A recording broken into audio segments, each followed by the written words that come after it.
साल 1914 एक छोटा सा आइलैंड जहाँ ना कोई शहर है ना इंसानों की भीड़, सिर्फ एक लाइट हाउस है और एक रहस्य जो समंदर की गहराइयों में छिपा है। फिल्म शुरू होती है एक शिप को दिखाते हुए जो साउथ अटलांटिक ओशन के रास्ते अपनी मंजिल की तरफ बढ़ रहा है। उस शिप पर एक वेदर ऑफिसर था, डेविड। वो लोग एक ऐसे आइलैंड की तरफ जा रहे थे जो अटलांटिक ओशन के सबसे गहरे हिस्सों में छिपा हुआ था। सरकार ने डेविड को वहाँ भेजा था ताकि वो उस आइलैंड के बदलते मौसम का ऑब्जर्वेशन कर सके। डेविड को लगभग 1 साल तक वहाँ रुकना था, डेटा कलेक्ट करने के लिए, मौसम के अजीब बदलावों को समझने के लिए और फिर वापस लौट आना था। कैप्टन अपने शिप पर डेविड को उस आइलैंड तक ले जा रहे थे, साथ में 1 साल का खाना और जरूरत का सारा सामान भी था। लंबे सफर के बाद आखिरकार वो आइलैंड तक पहुँच गए। वो लोग बोट की मदद से आइलैंड पर उतरे, साथ ही अपना जरूरी सामान भी ले आए। आइलैंड पर एक लाइट हाउस था और एक छोटा सा घर जहाँ डेविड को रहना था, क्योंकि इससे पहले भी एक वेदर ऑफिसर यहाँ रहता था, लेकिन अब उसकी ड्यूटी का वक्त खत्म हो चुका था। आज से डेविड इस आइलैंड का नया वेदर ऑफिसर बन गया था और पुराना ऑफिसर रॉबर्ट अब कैप्टन एक्सेल के शिप में घर लौटने वाला था। लेकिन उस घर में जाकर वो लोग हैरान रह गए। किसी भी इंसान का नामो निशान नहीं था। रूम के अंदर फर्नीचर बिखरे हुए थे, सब कुछ उल्टा पुल्टा था। शायद लाइट हाउस में कोई हो सकता है। कैप्टन और डेविड बिना वक्त गंवाए लाइट हाउस की तरफ बढ़ते हैं और वहाँ एक अजीब नजारा देखते हैं। पूरा लाइट हाउस तेज और नुकीले लकड़ों से घिरा हुआ था, जैसे किसी ने जानबूझकर उसे बंद कर दिया हो ताकि कोई भी अंदर ना जा सके। कैप्टन और डेविड ने लाइट हाउस का गेट कई बार नॉक किया, लेकिन कोई रिस्पॉन्स नहीं मिला। आखिर में उन्होंने गेट को जोर से धक्का दिया और अंदर घुस गए। लाइट हाउस के बिल्कुल ऊपर उन्हें एक आदमी मिला जिसका नाम ग्रूनर था। वो लेटा हुआ था। जब उन्होंने ग्रूनर से पुराने वेदर ऑफिसर के बारे में पूछा तो उसने काफी बेपरवाही से जवाब दिया, वो मर गया है, कोई भयानक बीमारी थी उसे। कैप्टन ने जब उससे डेड बॉडी के बारे में पूछा तो उसका जवाब और भी ज्यादा अजीब था, शायद किसी ने मार दिया होगा। ग्रूनर की बातें सुनकर डेविड और कैप्टन दोनों चौंक गए। उन्हें लगा शायद ग्रूनर की मेंटल कंडीशन ठीक नहीं है, लेकिन जब तक पुराने ऑफिसर का पता नहीं मिलता वो लोग कुछ कर भी नहीं सकते। कैप्टन ने डेविड से कहा, अगर तुम अब भी चाहो तो हमारे साथ वापस चल सकते हो। लेकिन डेविड जानता था अगर वो सरकार को इस आइलैंड का एक्यूरेट वेदर रिपोर्ट दे पाया तो उसे काफी पैसे मिल सकते हैं और पैसे की उसे वैसे भी जरूरत थी। इसीलिए उसने तय किया कि वो यहीं रुकेगा। कैप्टन ने उसे एक गन दी प्रोटेक्शन के लिए। शायद ये जगह उतनी सेफ नहीं है जितनी दिखती है। कैप्टन के जाने के बाद डेविड ने घर को थोड़ा सेटल किया, रहने लायक बनाया। रूम के एक ड्रॉर में उसे एक डायरी मिली पुराने ऑफिसर की। उस ऑफिसर ने 1913 में इस आइलैंड पर कदम रखा था। डायरी में आइलैंड के बारे में बहुत कुछ लिखा था, लेकिन सब कुछ साफ नहीं था, कुछ बातें अधूरी थी। डेविड हर लाइन को ध्यान से पढ़ता गया। डायरी में कुछ अजीब तरह के जानवरों के स्केचेस भी बने थे। डेविड को समझ नहीं आया उसने ऐसी तस्वीरें क्यों बनाई थी। शायद वो अकेला था और टाइम पास के लिए ऐसा किया होगा। डायरी के एक पेज पर उसकी वाइफ की फोटो भी लगी थी। डेविड वो डायरी पढ़ते पढ़ते थक गया और धीरे धीरे उसकी आंख लग गई। अगली सुबह डेविड ने अपना काम शुरू कर दिया, लेकिन समुद्र के पास पहुंचते ही उसके कदम रुक गए। चट्टानों के बीच कुछ पत्थर अजीब तरीके से सजाए गए थे और उनके बीच कुछ सी शेल्स भी रखे थे, अजीब पैटर्न में। डेविड ने सोचा शायद ये सब ग्रूनर ने किया हो। ये सोचकर वो दोबारा अपने काम में लग गया। मौसम का डेटा कलेक्ट करना, वही काम जिसके लिए वो यहाँ आया था। काम के दौरान जब उसने बाइनोक्यूलर से लाइट हाउस की तरफ देखा तो उसे ग्रूनर के साथ एक और इंसान दिखा, लेकिन फिर उसने सोचा शायद उसका वहम हो। रात हो चुकी थी और डेविड अपने काम में बिजी था। तभी दरवाजे पर नॉक हुआ। उसने सोचा शायद ये ग्रूनर है। डेविड ने उसका नाम पुकारा, लेकिन कोई जवाब नहीं मिला। हाथ में लैंप लेकर जैसे ही डेविड आगे बढ़ा उसके कानों में कुछ अजीब सी आवाजें गूंजने लगी और फिर उसने देखा गेट के नीचे से किसी अजीबोगरीब प्राणी का हाथ अंदर आने की कोशिश कर रहा था। वो हाथ इंसानी नहीं था। डेविड का दिल दहशत से भर गया। वो तुरंत बेसमेंट की तरफ भागा और वहाँ जाकर छुप गया। कुछ ही देर में वो रहस्यमयी क्रीचर घर के अंदर घुस चुकी थी। वो छुप छुप के डेविड को ढूंढ रही थी। बेसमेंट की एक छोटी सी क्रैक से उस क्रीचर की भयानक आंखें डेविड को घूरने लगी। डेविड ने एक छुरी उठाई और जैसे ही वो आंखें उस क्रैक के सामने आईं, उसने पूरी ताकत से छुरी घुसा दी। वो क्रीचर चीख के भाग गई, लेकिन वो कभी भी वापस आ सकती थी। डेविड ने बेसमेंट का गेट मजबूती से बंद किया, रस्सी से कस के बांधा और पूरी रात वहीं जागकर बिताई, दहशत के साए में। अगली सुबह जब डेविड घर से बाहर गया तो उसने रेत पर कुछ निशान देखे, पैरों के निशान, पर इंसान जैसे नहीं थे। बिल्कुल साफ था ये किसी इंसान का काम नहीं था। वो निशान सीधे समुंदर की तरफ जाकर खत्म हो गए थे। अब डेविड को सब समझ आ गया था क्यों ग्रूनर ने लाइट हाउस के चारों ओर नुकीले लकड़े लगाए थे, शायद उसी अजीब क्रीचर के लिए। और अब डेविड जान गया ये घर उसके लिए बिल्कुल भी सेफ नहीं है। शायद वो क्रीचर आज रात फिर से लौट कर आएगा। डर के मारे डेविड लाइट हाउस की तरफ दौड़ता है। ग्रूनर को चिल्लाकर कहता है, गेट खोलो, मुझे अंदर आना है। लेकिन ग्रूनर उसे अंदर नहीं आने देता और कहता है, तुझे तो उस शिप के साथ लौट जाना चाहिए था। डेविड निराश होकर वापस लौटता है, लेकिन अब उसे अपना घर सुरक्षित बनाना होगा। उसने घर की हर एक विंडो को लकड़ी से बंद कर दिया, हर तरफ नुकीले लकड़ों से घेरा बनाया और गेट के बाहर पुराने कागज और किताबें रखी। फिर उन पे तेल छिड़क दिया ताकि अगर वो क्रीचर वापस आए तो उसे आग से डरा के भगाया जा सके। लेकिन एक बात थी जो डेविड अब तक नहीं जानता था, और ये बात उसे आज रात पता चलने वाली थी। किस्मत से उसे घर के अंदर एक पुराना बॉक्स मिला। उस बॉक्स में एक गन थी और बहुत सारी बुलेट्स। ये देखकर उसे थोड़ी हिम्मत मिली, लेकिन डर अब भी जिंदा था। जैसे जैसे सूरज ढलने लगा, रात का अंधेरा हर तरफ छा गया। डेविड गन हाथ में लिए घर के एक कोने में चुपचाप बैठा था। उसकी सांसें तेज थीं। तभी एक अजीब आवाज सुनाई दी, और जब डेविड ने खिड़की की तरफ कदम बढ़ाया तो जैसे उसके पैरों के नीचे से जमीन ही खिसक गई। सिर्फ एक नहीं, पानी में से कई सारी वही अजीबोगरीब क्रीचर्स उठती हुई नजर आईं, और सब उसके घर की तरफ बढ़ रही थी। कुछ ही देर में वो गेट को तोड़ने की कोशिश करने लगे। डेविड ने तुरंत गोलियां चलानी शुरू की। कुछ क्रीचर्स गिर गए, लेकिन बाकी और भी ज्यादा हिंसक हो गए। वो अब घर के अंदर घुसने की कोशिश कर रहे थे। जैसे जैसे उनकी तादाद बढ़ने लगी, डेविड ने बिना वक्त गंवाए गेट के बाहर रखे कागजों और पुरानी किताबों को आग लगा दी। आग देखकर वो क्रीचर्स डर के मारे वापस समुद्र में लौट गए। लेकिन अब वही आग डेविड के घर तक पहुंच चुकी थी। घर में आग लग चुकी थी, और क्योंकि पूरा घर लकड़ी का बना था, आग बिजली की तरह फैल गई। डेविड ने तुरंत एक चादर में लपेटकर खुद को बचाया, गेट तोड़कर बाहर निकला और लाइट हाउस के पास एक बड़े पत्थर के पीछे छुप गया। उसका दायां हाथ बुरी तरह जल चुका था। किस्मत से उसी वक्त बारिश शुरू हो गई। आग धीरे धीरे बुझने लगी, लेकिन पूरी रात की बारिश के बाद भी सुबह तक डेविड अपना घर नहीं बचा पाया। पूरा घर जलकर लगभग राख हो चुका था। अब अगर डेविड को जिंदा रहना है तो उसे लाइट हाउस में पनाह लेनी होगी। उसने अपनी राइफल उठाई और लाइट हाउस के पास के पत्थरों के बीच छुप गया। जब ग्रूनर पानी भरने के लिए लाइट हाउस से बाहर निकला तो डेविड उसके पीछे पीछे चल दिया। इरादा था उसे गन पॉइंट पर ले जाकर लाइट हाउस के अंदर घुसने का, लेकिन अचानक जब ग्रूनर ने उस पर गन तानी, तभी एक अजीब सा क्रीचर जो ग्रूनर के पास ही था उस पर हमला कर दिया। वो क्रीचर ग्रूनर का रक्षक था। ग्रूनर ने तुरंत डेविड को रोका और कहा, ये मेरा पालतू है। डेविड ने गोली नहीं चलाई, लेकिन एक शर्त रखी, अगर जिंदा रहना है तो लाइट हाउस में रहने दिया जाए। उसके पास 1 साल के लिए काफी गन पाउडर था और इतना खाना भी था कि दोनों बच सके। ग्रूनर कुछ देर चुप रहा, फिर धीरे से हाँ कर दी। शाम होने से पहले दोनों बचा हुआ खाना लेकर लाइट हाउस लौट आए। अगली सुबह वो क्रीचर चुपचाप डेविड का हाथ चाट रहा था, जबकि डेविड गहरी नींद में था, और कुछ ही देर में उसका हाथ काफी हद तक ठीक हो गया। ये सब डेविड के लिए एक शौक था, लेकिन जो आंखों के सामने हो रहा था उस पर यकीन करना मुश्किल था। लाइट हाउस के टॉप पर डेविड ने देखा ग्रूनर उन बुलेट्स को काउंट कर रहा था जो उन्हें गन से मिली थी, और वो क्रीचर अपने तरीके से ग्रूनर की मदद भी कर रहा था। इसका मतलब ये था कि ये जानवर वायलेंट नहीं है। डेविड अब ग्रूनर से उसके बारे में और जानना चाहता था, और फिर ये सब दुनिया के सामने लाना चाहता था, क्योंकि ये किसी मिरेकल से कम नहीं था। एक अजीब सी फीमेल क्रीचर समंदर के गहरे अंधेरों से उनके सामने थी। अगर इस क्रीचर का सच दुनिया के सामने आता तो डेविड और ग्रूनर दोनों दुनिया भर में मशहूर हो जाते। लेकिन ग्रूनर को ये सब नहीं चाहिए। वो इस आइलैंड से कहीं नहीं जाना चाहता। ग्रूनर के पास कोई अपना नहीं था। उसके हिसाब से सोसाइटी में कोई भी अकेला नहीं रह सकता। हर किसी को किसी न किसी का गुलाम या नौकर बन के रहना पड़ता है। इसीलिए उसके लिए ये आइलैंड परफेक्ट था। ये जगह जहाँ वो अपने आप को एक किंग समझता था, अपनी मर्जी का मालिक। इसी वजह से उसने आइलैंड के कई हिस्सों में लिख दिया था, ग्रूनर इज किंग। लेकिन वो अजीब सी फीमेल क्रीचर उसकी पालतू कैसे बन गई? असल में एक बार ग्रूनर ने उसकी जान बचाई थी। वो गलती से अपने फिशिंग नेट में फंस गई थी। तब वो क्रीचर छोटी थी और उस दिन के बाद से ग्रूनर के साथ ही रह गई। उसकी हर बात माननी शुरू कर दी। लेकिन ग्रूनर एक गुस्से वाला इंसान था और उसने कभी भी उस क्रीचर के साथ इंसानियत से बिहेव नहीं किया। उसके साथ रेगुलर फिजिकल रिलेशन रखता था। एक बार उस क्रीचर ने ग्रूनर पर हमला भी किया और उसके बदले में ग्रूनर ने उसे सजा दी, एक ऐसी सजा जिसके बाद वो क्रीचर अपने आप को ग्रूनर की नौकरानी समझने लगी। शायद इसी वजह से हर रात वो क्रीचर्स समंदर से बाहर आते हैं उसे वापस ले जाने के लिए। लेकिन वो क्रीचर्स दिन के उजाले में अटैक नहीं कर सकते। खैर, डेविड अब यहाँ और नहीं रहना चाहता। वो किसी आने वाले शिप को सिग्नल भेजकर ये जगह छोड़ देना चाहता है,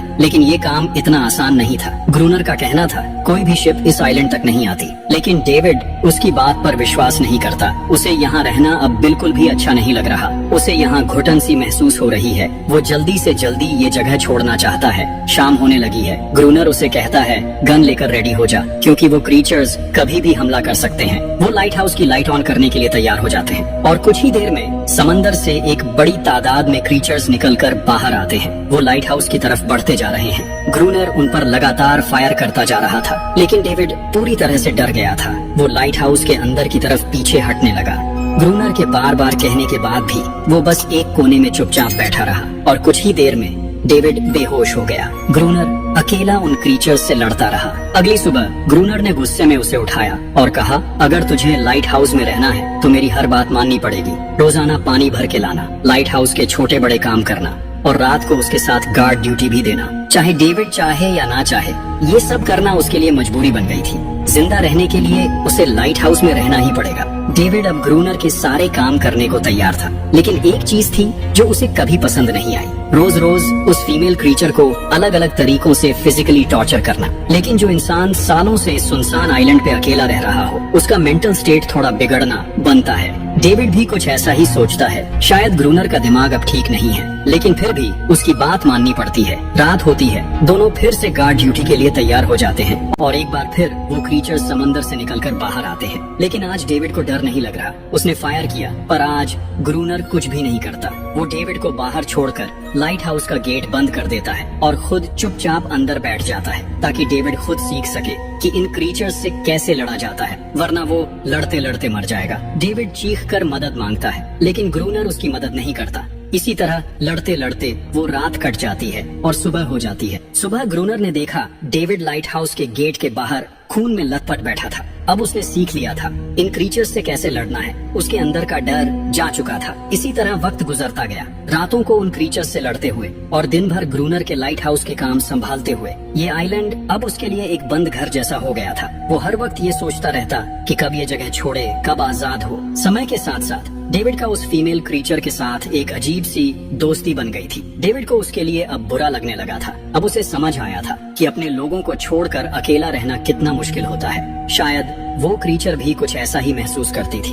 डेविड ने उस क्रीचर को एक नाम भी दिया, एनेरियस। और फिर एक दिन उन्होंने देखा कि उन क्रीचर्स के अटैक्स धीरे धीरे कम हो रहे हैं। डेविड सोचता है शायद सर्दियों में वो कहीं और चले जाते हैं, जैसे वेल्स करती हैं, या फिर शायद उन्हें समझ आ गया था इन दोनों से लड़कर कुछ नहीं मिलेगा। लेकिन ग्रूनर ने उसे साफ कह दिया, बिल्कुल नहीं, वो फिर से अटैक करेंगे। अब वो खुद को रिप्रोड्यूस कर रहे हैं। उनकी तादाद बढ़ती जा रही है। कुछ और दिन ऐसे ही गुजर गए। एक रात डिनर के बाद ग्रूनर और डेविड ने वक्त काटने के लिए चेस खेलना शुरू किया। लेकिन यहीं पे ग्रूनर से एक बड़ी गलती हो गई। वो दोनों खेल में इतने उलझ गए कि लाइट हाउस की लाइट्स ऑन करना ही भूल गए और अंधेरे का फायदा उठाकर क्रीचर्स ने उन पे अटैक कर दिया। डेविड ने देखा वो क्रीचर्स अब ब्रीड कर चुके हैं। उनकी तादाद इतनी ज्यादा थी कि दो लोग मिलकर भी ज्यादा देर तक नहीं लड़ सकते थे।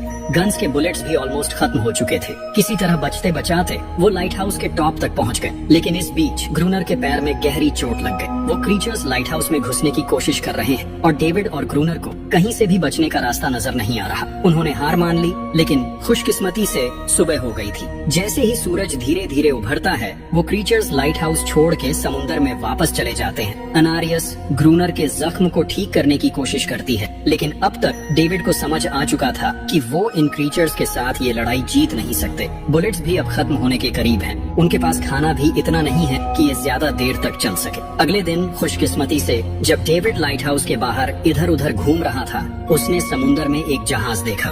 वो जल्दी से अंदर से फ्लेयर गन लाया और जहाज को सिग्नल देने गया, लेकिन ग्रूनर ने उसे रोक दिया क्योंकि वो नहीं चाहता कि डेविड यहाँ से जाए। उसी वक्त अनारियस ने ग्रूनर पे हमला कर दिया। वो डेविड को ग्रूनर से बचाना चाहती थी। ग्रूनर किसी को भी ये आइलैंड छोड़ने नहीं देना चाहता। ये आइलैंड उसकी अपनी दुनिया है, जहाँ वो एक किंग की तरह रहता है, एक सर्वेंट है जो उसकी हर बात मानती है। वो इस जिंदगी को छोड़कर शहर वापस नहीं जाना चाहता और वो डेविड को भी जाने नहीं देना चाहता। इतने टाइम से अकेला रहने के बाद अब उसके पास कोई था जिससे वो बात कर सकता था। धीरे धीरे वो शिप डेविड की आंखों के सामने समुद्र में गायब हो गई। अब उसके पास कुछ भी करने को नहीं था। ऐसे ही कुछ और दिन बीत गए। ग्रूनर, डेविड और अनारियस दोनों के साथ अब भी बुरा बर्ताव कर रहा था, लेकिन अनारियस को वो खास तौर पे मारता था। जो डेविड को बिल्कुल पसंद नहीं था। एक दिन डेविड ने एनेरियस को एक छोटी टॉय बोट गिफ्ट में दी जो उसने वेल की हड्डियों से बनाई थी। शायद इससे एनेरियस का मन थोड़ा हल्का हो जाए, लेकिन जब एनेरियस ने उस बोट को देखा तो वो डेविड को आइलैंड के एक ऐसे कोने में ले गई जहाँ वाकई एक असली बोट रखी थी।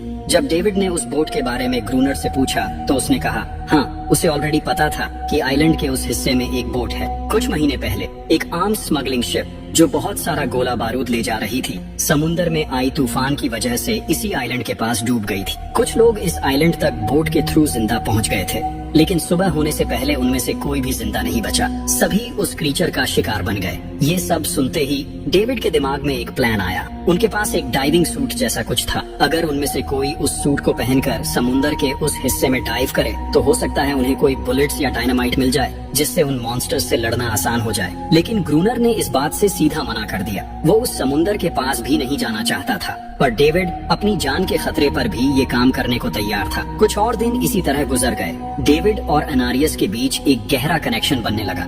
डेविड उसे पसंद करने लगा था। ये सब ग्रूनर ने चुपके से देख लिया और उसी वक्त पहली बार उसके मन में ये ख्याल आया, शायद उसे डेविड की मदद करनी चाहिए।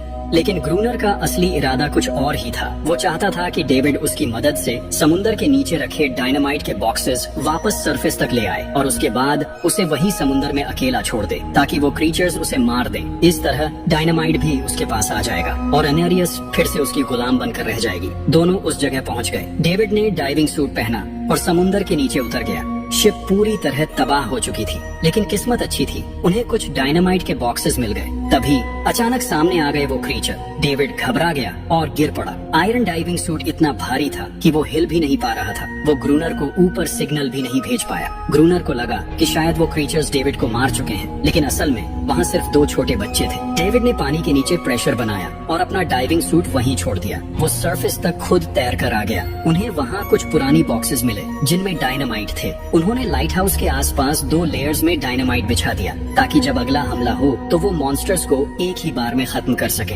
कुछ महीने बीत गए और बर्फ गिरने लगी, लेकिन एक बार फिर वो क्रीचर्स गायब हो गए। अटैक बंद हो चुके थे। अब उनका मेन काम था लाइट हाउस चलाना और हमेशा की तरह पहरा देना। ग्रूनर का सब्र अब टूट चुका था। शायद एनेरियस ने उन मॉन्स्टर्स को डायनामाइट वाले प्लान के बारे में बता दिया था, इसीलिए अब वो अटैक नहीं कर रहे थे। ग्रूनर गुस्से से पागल हो गया और एनेरियस को पीटना शुरू कर दिया, लेकिन डेविड ने उसे रोक लिया। आखिर में दोनों ने मिलकर एक नया प्लान बनाया, लाइट हाउस का मेन गेट खुला छोड़ने का, ताकि जैसे ही वो क्रीचर्स पास आए डायनामाइट से उड़ा दिए जाएं। कुछ ही देर में वो क्रीचर्स समुंदर से बाहर निकलने लगे। वो सीधे मेन गेट की तरफ बढ़े और अंदर घुसते ही डेविड पर हमला कर दिया। डेविड भी हिम्मत दिखाता है और उन मॉन्स्टर्स से टकराता है। जैसे ही वो क्रीचर्स लाइट हाउस के पास पहुंचते हैं, ग्रूनर डायनामाइट का लेवर दबा देता है, लेकिन ब्लास्ट नहीं होता। डेविड ने उसका कनेक्शन खोल दिया था। वो उसे दोबारा जोड़ना भूल गया था। डेविड तुरंत ऊपर भागता है और डायनामाइट का वायर जोड़ना शुरू करता है। तब तक वो क्रीचर्स लाइट हाउस पर चढ़ने की कोशिश कर रहे होते हैं, जिन्हें सिर्फ ग्रूनर रोकने की कोशिश कर रहा होता है, अकेला। जैसे ही कनेक्शन पूरा होता है, डेविड पहला लेयर उड़ा देता है। कई क्रीचर्स ब्लास्ट में खत्म हो जाते हैं, लेकिन अभी भी काफी मॉन्स्टर्स लाइट हाउस पर हमला करने के लिए रेडी होते हैं। इस वजह से ग्रूनर दूसरा लेयर भी ब्लास्ट कर देता है। दोनों इस भयानक धमाके में बेहोश हो जाते हैं। अगली सुबह जब दोनों होश में आए, एनेरियस वहाँ नहीं थी। मरे हुए क्रीचर्स चारों तरफ बिखरे पड़े थे। ग्रूनर उन सबको मार रहा था जो जिंदा थे लेकिन जख्मी। तभी डेविड की नजर उनमें से एक के गले में लटके एक नेकलेस पर पड़ती है और उस मोमेंट पर डेविड को अपनी सबसे बड़ी गलती का एहसास होता है। जिन क्रीचर्स को वो अब तक वायलेंट समझते आए थे, वो भी इंसानों की तरह सिविलाइज थे, सिर्फ बोल नहीं सकते थे। शायद उनका लाइट हाउस पर हमला करना किसी वजह से था, लेकिन ग्रूनर के लिए ये सब बेकार बातें थी। उसके लिए वो इस आइलैंड का किंग था और हर किसी को उसका हुक्म मानना पड़ता था। उस दिन के बाद वो क्रीचर्स फिर कभी वैसे अटैक नहीं कर पाए, लेकिन हर दिन समुंदर के किनारे से एक रोती हुई आवाज आती थी। डेविड को अब तक नहीं पता था कि उन्होंने कितना बड़ा नुकसान कर दिया था, कितनी फैमिलीज टूट गईं, कितने बच्चों ने अपने लोग खो दिए, सिर्फ एक गलतफहमी की वजह से। अगले दिन डेविड ने समुंदर में उन क्रीचर्स के कुछ छोटे छोटे बच्चों को देखा, वो सब जिन्होंने अपने परिवार खो दिए थे। डेविड ने पत्थरों का एक गोल सर्कल बनाया और उसके बीच में वो छोटी टॉय बोट रख दी ताकि एनारियस वापस लौट आए, लेकिन कितना भी इंतजार किया, एनारियस कभी वापस नहीं आई। एक सुबह डेविड ने देखा ग्रूनर बेहोश पड़ा था। उसके आसपास कुछ पुरानी चीजें रखी थी, उनमें एक पुरानी तस्वीर भी थी। और जैसे ही डेविड ने उस तस्वीर को देखा, वो हैरान रह गया। वो लड़की जिसका फोटो उसने पहले दिन ग्रूनर की डायरी में देखा था, वो कोई और नहीं, उसकी पत्नी थी। ग्रूनर की एक वाइफ थी और वो इस लाइट हाउस का वेदर ऑफिसर था जो लगभग 1 साल पहले इस आइलैंड पर आया था। उसका असली नाम रॉबर्ट था, लेकिन उसने अपना नाम बदल लिया था क्योंकि अब वो कभी ये आइलैंड छोड़ना नहीं चाहता था। ये सब देखकर डेविड ने भी ये उम्मीद छोड़ दी कि वो कभी इस आइलैंड से जा पाएगा।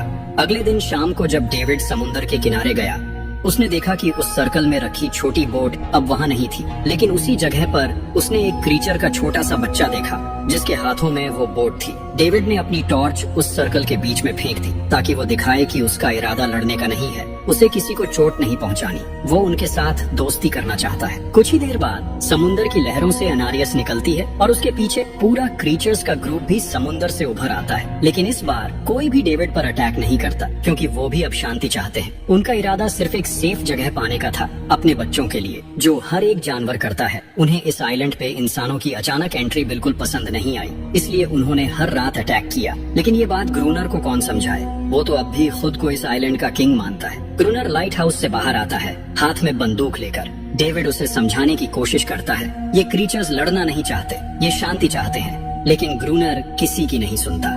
वो अनारियस को चीख कर कहता है अंदर चली जाओ, लेकिन ये पहली बार था जब अनारियस ने उसकी बात नहीं मानी, क्योंकि अब वो उसकी नौकरानी नहीं रही, अब वो सिर्फ एक माँ थी जो अपने बच्चों के लिए खड़ी थी। ग्रूनर अंदर से कमजोर महसूस करने लगता है क्योंकि अब कोई भी उसका हुक्म नहीं मान रहा था। गुस्से में उसने लाइट हाउस की तरफ कदम बढ़ाए। डेविड को लगा शायद ग्रूनर को अब समझ आ गया होगा कि हर एक जानवर आजादी चाहता है, कोई भी किसी का गुलाम बनकर नहीं जीना चाहता। लेकिन ग्रूनर समझदार इंसान नहीं था। जैसे ही वो लाइट हाउस पहुंचा, उसने सिग्नल गन से एक फ्लेयर छोड़ी जो सीधा जाकर एक छोटे क्रीचर के बच्चे से टकरा गई। उस बच्चे की तुरंत मौत हो गई। सभी क्रीचर्स डर के मारे भाग गए और अनारियस ने भी डेविड पर से अपना पूरा भरोसा खो दिया। गुस्से से पागल डेविड तुरंत लाइट हाउस की तरफ भागता है और ग्रूनर से टकरा जाता है, उससे लड़ने लगता है। क्यों किया तूने ये सब? ये लोग तो बस शांति चाहते थे। लेकिन ग्रूनर इतना वायलेंट हो चुका था कि उसने डेविड को मारने का फैसला कर लिया। हाथ में एक्स लेकर जैसे ही वो डेविड पर वार करने जा रहा था, डेविड ने उसे उसके असली नाम से पुकारा,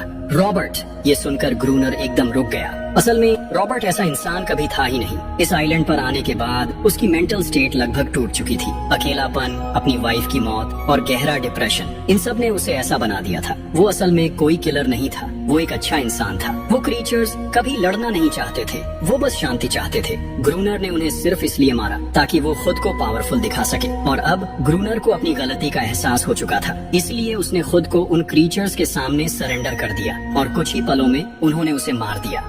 डेविड लाइट हाउस के अंदर खुद को लॉक कर लेता है। वक्त ऐसे ही बीतता चला जाता है और 1 साल बाद आइलैंड पर एक गवर्नमेंट ऑफिसर आता है, साथ में एक नया वेदर ऑफिसर भी होता है। डेविड को वहाँ से ले जाया गया और अब नए गवर्नमेंट ऑफिसर ने इस आइलैंड पर वेदर मॉनिटर करना शुरू किया। लेकिन उस ऑफिसर को लगा कि डेविड ही ग्रूनर है और डेविड ने भी उनकी इस गलतफहमी को ठीक नहीं किया। वो चुपचाप बैल्कनी पर गया और खड़ा हो गया बिना कुछ कहे, क्योंकि अब वो भी इस आइलैंड को छोड़ना नहीं चाहता था, बिल्कुल ग्रूनर की तरह। इसी दौरान एनारियस भी अपने परिवार के साथ खुश थी। अब उन्हें किसी ग्रूनर जैसे आदमी का डर नहीं था। अब वो आइलैंड पर भी और समुंदर में भी आजादी से जी सकते थे।